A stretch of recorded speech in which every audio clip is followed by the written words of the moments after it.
Oxirgi paytlarda mendan eng ko'p so'raladigan qiziq bir savol bor. Xo'sh, GAIga jami qancha isrof to'landi? Davlat byudjetiga haydovchilar qancha pul kiritdi? Bugun hissiyotlarni yig'ishtirib, faqat raqamlar haqida gaplashamiz. Siz asosiy aktivdasiz, mening ismim Davronbek Sanakulov.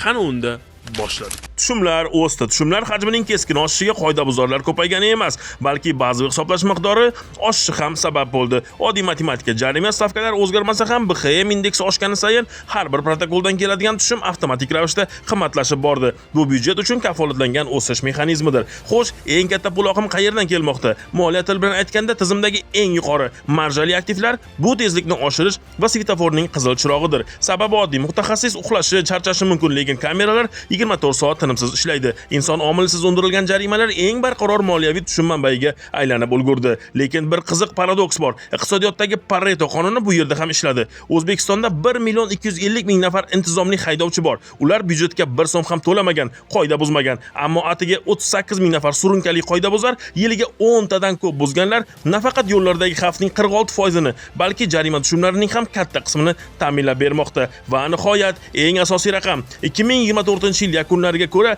20 millionga yaqin ma'muriy bayonnomalar ortidan davlat byudjetiga yo'naltirilgan jami mablag' 1 trillion so'mdan oshdi. Bu kichik bir vazirlikning yillik byudjetiga teng. Ushbu raqamlar ochiq byudjet portali va Ichki ishlar vazirligi rasmiy hisobotlari asosida asosiy aktiv jamoasi tomonidan tahlil qilindi. Yo'llarda ehtiyot bo'ling, hamyoningizni asrang.